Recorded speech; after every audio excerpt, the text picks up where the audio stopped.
মহাকাশ অভিযানের নতুন দিগন্ত উন্মোচন করলেন যুক্তরাষ্ট্রের ওহাইও স্টেট ইউনিভার্সিটির বিজ্ঞানীরা। তাদের উদ্ভাবিত পারমাণবিক শক্তিচালিত রকেট প্রযুক্তি মানুষকে 6 মাসে পৌঁছে দিতে পারবে মঙ্গলে। নাসা সহায়তায় হওয়া এই গবেষণা সফল হলে 3 বছরের মঙ্গল যাত্রা নেমে আসবে মাত্র 1 বছরে। 32 seconds into the flight.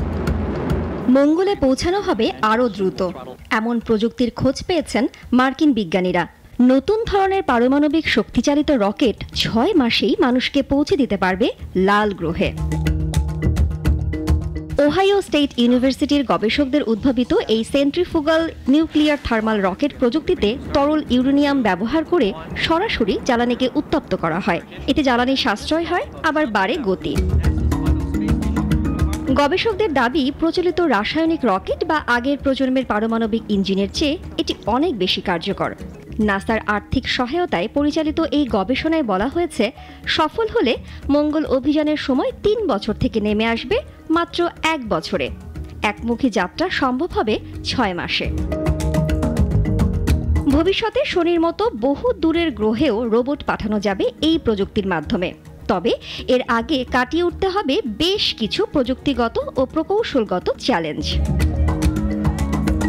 গবেষকরা আশাবাদী, আগামী 5 বছরের মধ্যেই শুরু হবে পরীক্ষাগারে এই রকেট ইঞ্জিনের কার্যকারিতা যাচাই। সফল হলে মহাকাশ অভিযানে যুক্ত হবে এক যুগান্তকারী অধ্যায়। নতুন দিগন্ত উন্মোচন করছে যুক্তরাষ্ট্রের ওহাইও স্টেট ইউনিভার্সিটির বিজ্ঞানীরা। তারা উদ্ভাবন করেছেন পারমাণবিক শক্তি চালিত এই বিশেষ রকেট প্রযুক্তি, যা মঙ্গল অভিযানের সময়কে অর্ধেকেরও কমিয়ে আনতে পারে। বিজ্ঞানীদের দাবি, সেন্ট্রিফুগাল নিউক্লিয়ার থার্মাল রকেট বা সিএনটিআর প্রযুক্তিতে তরল ইউরেনিয়াম ব্যবহার করে সরাসরি রকেট জ্বালানিকে উত্তপ্ত করা হয়। এতে রকেট চলে উচ্চ গতিতে, কমে জ্বালানি খরচ। ফলে মঙ্গল ভ্রমণে যেখানে আগে 1 বছর লাগত, সেখানে মাত্র 6 মাসে যাওয়া সম্ভব হবে। নাসার সহায়তায় হওয়া গবেষণায় দেখা গেছে, ভবিষ্যতে মিথেন জাতীয় যৌগ সহ বিভিন্ন বিকল্প জ্বালানি ব্যবহার সম্ভব হবে, যা গ্রহাণু থেকেও সংগ্রহ করা যাবে। গবেষকদের মতে, আগামী 5 বছরে এসব বাধা কাটিয়ে পরীক্ষাগারে সফল প্রদর্শন করা গেলে মহাকাশ অভিযানের এক নতুন যুগ শুরু হবে।